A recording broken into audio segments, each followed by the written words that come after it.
नमस्कार दोस्तों, आप सभी का एक बार फिर स्वागत है हमारे इस यूट्यूब चैनल वीडीजेव अकेडमी पर। और इलेक्ट्रिकल मशीन डिज़ाइंस, इसकी अपन एक लेक्चर सीरीज शुरू कर रहे हैं, शुरू कर चुके हैं। कल पहला लेक्चर था और आज इस दूसरे लेक्चर में अपन को आउटपुट इक्वेशन देखनी थी। जैसा मैंने कल कहा था, आउटपुट इक्वेशन क्या होती है, क्यों होती है, कैसे होती है, क्या डिराइवेशन है इसका।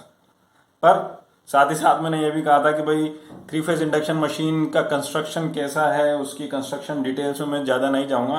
पर मुझे लगता है कि यहाँ पर आपको रिफ्रेश हो जाएगा, इसलिए थोड़ा सा आउटपुट इक्वेशन पर कूदने से पहले अपन उसकी कंस्ट्रक्शन डिटेल्स थोड़ी सी देख लेते हैं।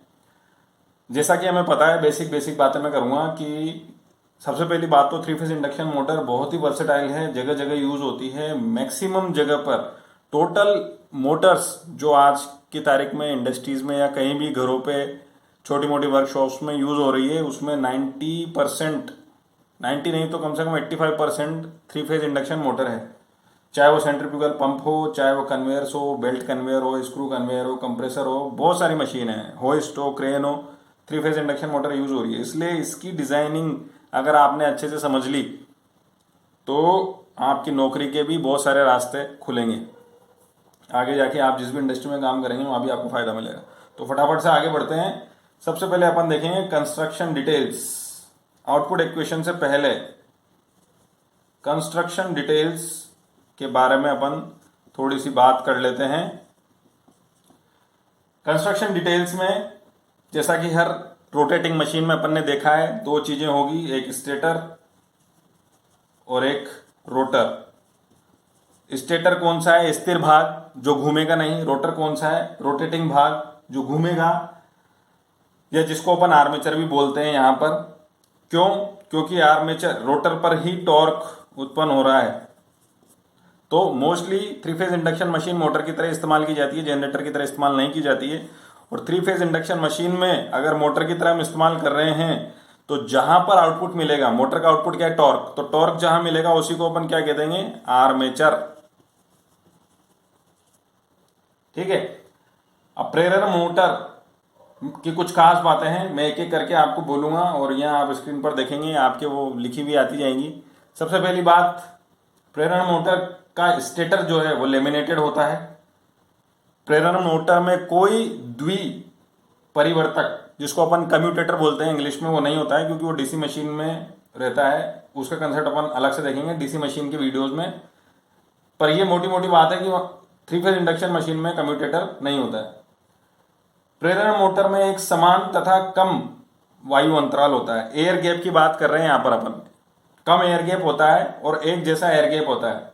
अगर मैं रिलक्टेंस मोटर की बात करूं, आप लोगों के लिए एक बहुत अच्छी चीज होगी, आप लोग जरूर पढ़ें या नेट पर देखें या यूट्यूब पे और दूसरे वीडियो देखें, अच्छे एनिमेशन आपको मिल जाएंगे। रिलक्टेंस मोटर क्या होती है, अगर आपको ये समझ में आती है तो आप स्टेपर मोटर भी अच्छे से समझ सकते हैं। और स्टेपर मोटर अगर आप समझ सकते हैं तो जॉब्स के रास्ते खुले हुए हैं बहुत। ठीक है। खैर,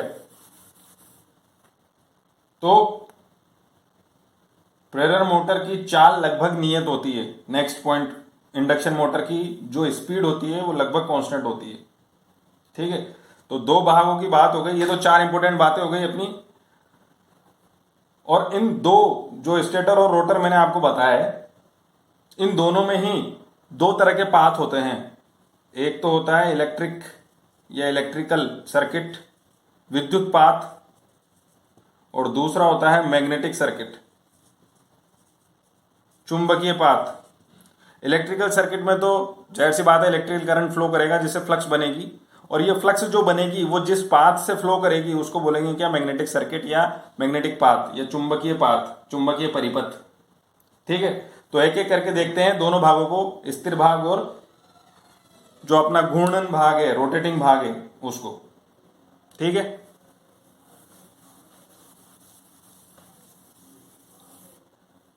सबसे पहले स्टेटर। अब स्टेटर जो है, स्टेटर पर मेनली तीन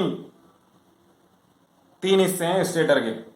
दो तो अपन जानते हैं, चुंबकीय पाथ और विद्युत, जो इलेक्ट्रिकल पाथ है, विद्युत कुंडलन समूह और चुंबकीय पथ। पर इसके अलावा मोटर का जो बाहरी आवरण है, जो बेलनाकार फ्रेम है, जो सिलेंड्रिकल फ्रेम है, उसको अपन पहला पार्ट बोलते हैं स्टेटर में। तो सबसे पहला क्या है, आउटर सिलेंड्रिकल फ्रेम। इसका क्या क्या योगदान है, क्या उपयोग है इसका, ये पूरी मशीन को कवर करता है बेसिकली, और कुछ ज्यादा नहीं है। इसमें से फ्लक्स भी नहीं फ्लो होगी, इसमें वाइंडिंग भी नहीं बिठानी। ये बेसिकली ढलवा स्टील का या कास्ट आयरन का, वेल्डेड स्टील का होता है। इसमें कुछ नहीं होना, थोड़ी बहुत अगर फ्लक्स एंटर करेगी तो स्ट्रे लॉसेस होंगे, इसके अलावा इसमें कुछ नहीं होगा। ये एक तरीके से सिर्फ प्रोटेक्शन है, डेकोरेशन है मोटर का। ठीक है, जो पहला इंपॉर्टेंट भाग है वो है मैग्नेटिक पाथ या मैग्नेटिक सर्किट या चुंबकीय पाथ, हिंदी में अगर मैं बोलूं तो मैग्नेटिक पाथ, जिसमें से फ्लक्स फ्लो होगी। और क्योंकि इसमें से फ्लक्स फ्लो हो रही है तो आयरन लॉसेस या एडी करंट लॉसेस को कम करने के लिए लेमिनेटेड होता है, ये लेमिनेशंस का बनता है, सिलिकॉन स्टील की लेमिनेशंस का बनता है, बेलनाकार का होता है, साथ ही साथ इसी में अपने जो स्लॉट्स और टीथ्स कटे हुए रहते हैं। ठीक है, इसके बाद तीसरा है अपना इलेक्ट्रिकल पाथ बोल लूं या इलेक्ट्रिकल वाइंडिंग बोल लूं, ये भी स्टेटर का ही हिस्सा है, स्टेटर में फिट की जाएगी।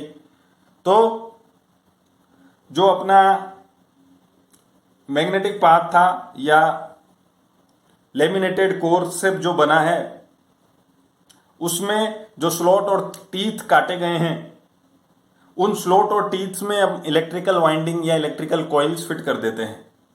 ठीक है, जैसा कि आप इस फिगर में देख सकते हैं, ये फिगर जो आपकी स्क्रीन पर दिख रहा है, इसमें आप साफ साफ देख सकते हैं कि किस तरीके से इलेक्ट्रिकल वाइंडिंग्स को बिठाने के लिए, इलेक्ट्रिकल वाइंडिंग्स को फिक्स करने के लिए स्टेटर में स्लॉट काटे गए हैं। और ये प्रत्येक लेमिनेशन में होते हैं, धीरे धीरे करके परत दर परत, जैसे एक परत, फिर दूसरी परत, फिर तीसरी परत, फिर चौथी परत, ऐसे लेमिनेशन जमे रहते हैं और पूरा उनको पंच कर देते हैं।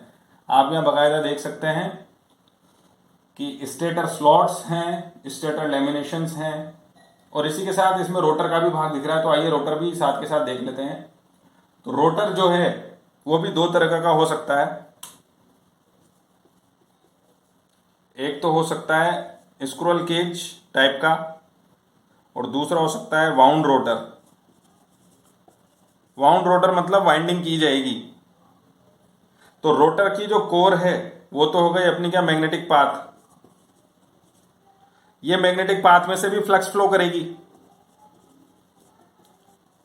और इसमें से अगर फ्लक्स फ्लो करेगी और फ्लक्स लगातार घूम रही है, और रोटर की स्पीड और फ्लक्स की स्पीड में थोड़ा बहुत भी अगर अंतर है, क्योंकि होता है, स्लिप होती है ना मोटर में, तो थोड़ा बहुत जो हमारी सिंक्रोनस स्पीड है या फ्लक्स की स्पीड है उसमें और रोटर की जो स्पीड है रोटेट होने की, उन दोनों में अंतर होता है। तो इस अंतर की वजह से फ्लक्स जो है वो कोर के लेमिनेशंस को या कोर को काटेगी। तो यहां भी भंवर हानियां या जिसे एडी करंट लॉसेस बोलते हैं वो होंगे, और अगर वो होंगे तो उनसे बचाना है तो ये मैग्नेटिक पाथ भी किसका, लेमिनेशंस का बनाना पड़ेगा, जाहिर सी बात है। ठीक है, अब लेमिनेशंस का अगर बनाना है तो अगर वो स्क्रोल केज इंडक्शन मोटर है, तो मैं एक बार आपको दोनों के फिगर दिखा देता हूं। ये देखिए, ये तो है किसका, स्क्रोल केज इंडक्शन मोटर के रोटर का फोटो, और ये दूसरा फोटो है अपना किसका, वाउंड रोटर का। एक में स्लॉट्स कटे हुए हैं जिनमें वाइंडिंग फिट है, जैसा कि अभी मैंने पहला फिगर दिखाया था आपको, जिसमें स्टेटर में भी स्लॉट थे और रोटर में भी स्लॉट थे।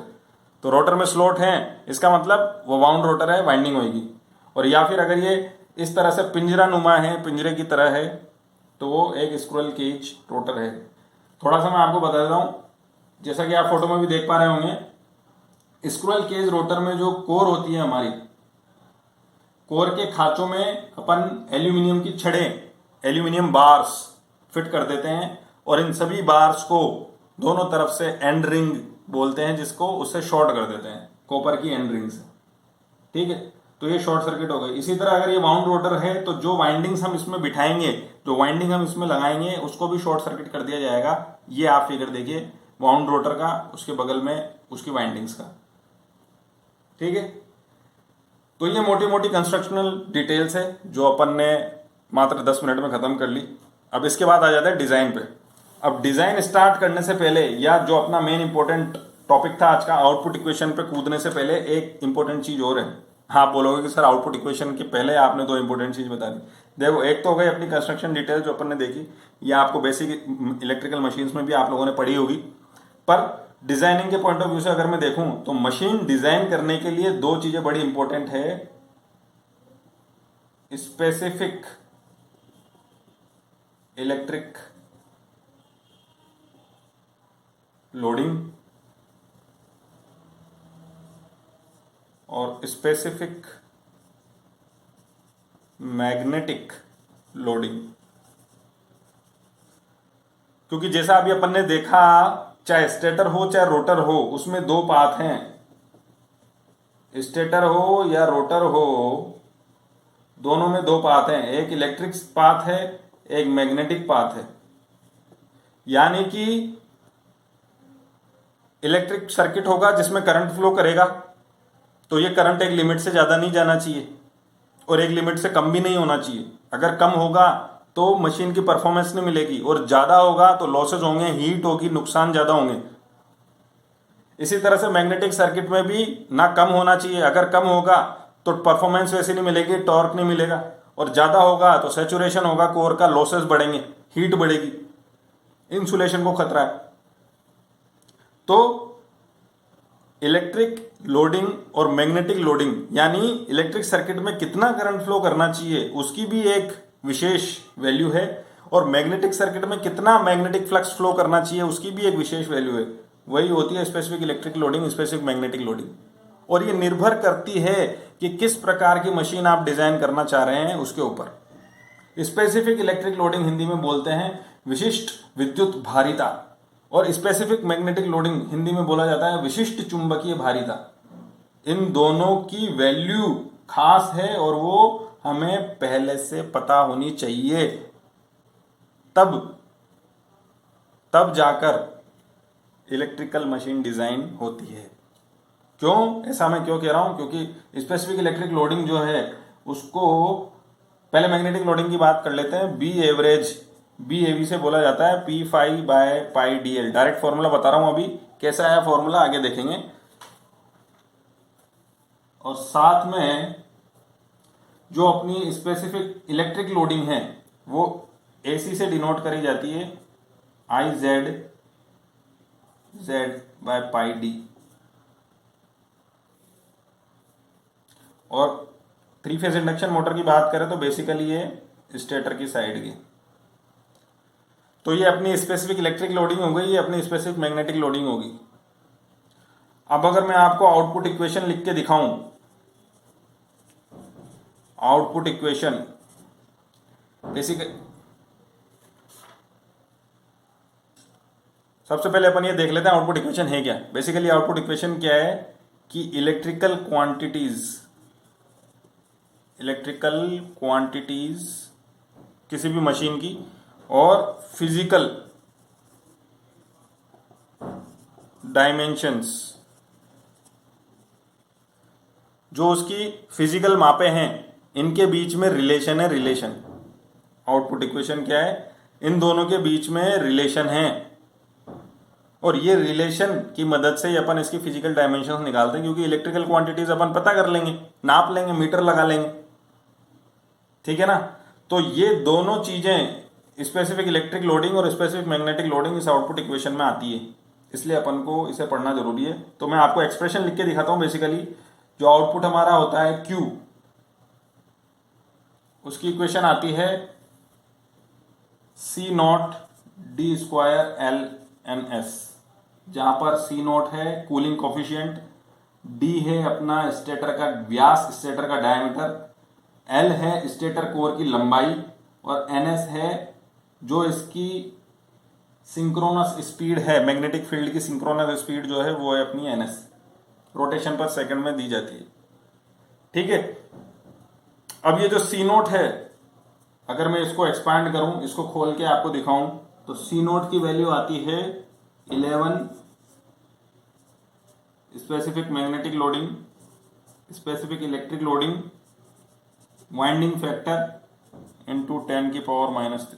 आप देखो यहाँ, और ये कहाँ से आया है, ये जब हम डेरिवेशन देखेंगे ना आउटपुट इक्वेशन की, तो आपको साफ साफ दिख जाएंगे कि ये कहाँ से आ रहा है। अब अगर मुझे मान लो ये दोनों चीज़ें पता हो, और ये Q जो है ये आउटपुट है, इलेक्ट्रिकल आउटपुट केवीए में दिया जाता है, जो इलेक्ट्रिकल आउटपुट है ये जो केवीए में बताया जाता है। तो किसी भी मोटर का केवीए या किलोवाट कितना है, पावर फैक्टर हम ले लेंगे या मान लेंगे, या हमें बताया जाएगा क्वेश्चन में, या जो हमसे मशीन डिजाइन करवाना चाह रहा है वो हमें बताएगा कि भाई इस पावर फैक्टर पे भी चलेगी मोटर तो चलेगा। तो उससे मैं केवीए निकाल लूंगा, और अगर स्पेसिफिक मैग्नेटिक लोडिंग और स्पेसिफिक इलेक्ट्रिक लोडिंग मुझे पता है तो सी मुझे पता है, और डी और एल की एक मेरे को यहां से रिलेशन मिल जाएगी, और दूसरी रिलेशन जो मैंने कल के लेक्चर में आपको बताई थी एल बाय टाओ वाली, वहां से मेरे को मिल जाएगी। तो डी और एल में दो इक्वेशन मिल गई। मेरे को मुख्य मापें जो निकालनी होती है, जैसा कि कल के लेक्चर में अपन ने देखा था, डी और एल ही निकालनी होती है मेनली, ये मैं निकाल लूंगा आराम से। तो अब आप ये समझिए कि जो क्वेश्चन जनरली आता है कि मुख्य मापें ज्ञात कीजिए, उनको निकालना आसान है अगर मुझे आउटपुट इक्वेशन पता है। और आउटपुट इक्वेशन निकालने के लिए इंपॉर्टेंट क्या है, specific magnetic loading, specific electric loading, और उनको निकालने का फॉर्मूला यहाँ अपन को पता है। तो आराम से निकल गई ना अपने मुख्य मापें, मेन डायमेंशन से निकल गई, आराम से डिजाइन कर लिया अपन ने मोटर।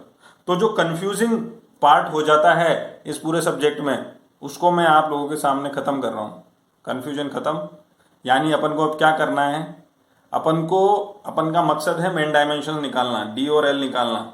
तो डी और एल तब निकलेंगे जब मेरे को आउटपुट इक्वेशंस पता होगी, और आउटपुट इक्वेशन तब निकलेगी जब मुझे स्पेसिफिक इलेक्ट्रिक लोडिंग और स्पेसिफिक मैग्नेटिक लोडिंग पता होगी या हमें समझ में आती होगी। तो अब आज के लेक्चर में तो नहीं, अगले लेक्चर में अपन आउटपुट इक्वेशन का डेरिवेशन देखेंगे, और फिर उससे पीछे स्पेसिफिक इलेक्ट्रिक लोडिंग और मैग्नेटिक लोडिंग का डेरिवेशन देखेंगे। ठीक है, ये भी बहुत इंपॉर्टेंट है, डायरेक्ट कई बार क्वेश्चन पूछे गए हैं।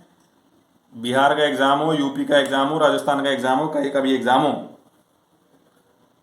पॉलिटेक्निक के एग्जाम की बात कर रहा हूं मैं, specific magnetic loading, specific electric loading पे बहुत क्वेश्चन पूछे गए हैं। और आप देख सकते हैं करंट पे निर्भर कर रहा है, नंबर ऑफ कंडक्टर्स पे निर्भर कर रहा है, डाया पे निर्भर कर रहा है, साथ ही साथ ये पावर फैक्टर्स पे निर्भर करेगा, स्पीड पे निर्भर करेगा, फ्रीक्वेंसी पर निर्भर करेगा। वो अपन डिटेल में देखेंगे कि स्पेसिफिक मैग्नेटिक लोडिंग और स्पेसिफिक इलेक्ट्रिक लोडिंग किस किस पर निर्भर करती है, क्या फैक्टर्स हैं। तो ये अपना मेन खाका है जिसके आधार पर अपन चलेंगे और क्वेश्चन सोल्व करेंगे, नंबर लाएंगे एग्जाम में। तो आप नेक्स्ट लेक्चर में आप तैयार रहिए आउटपुट इक्वेशन को समझने के लिए, इसका डेरिवेशन समझने के लिए। तब तक के लिए बहुत बहुत धन्यवाद। जय हिंद, जय भारत। देखते रहिए, सीखते रहिए, ओनली विद वीडियो अकेडमी।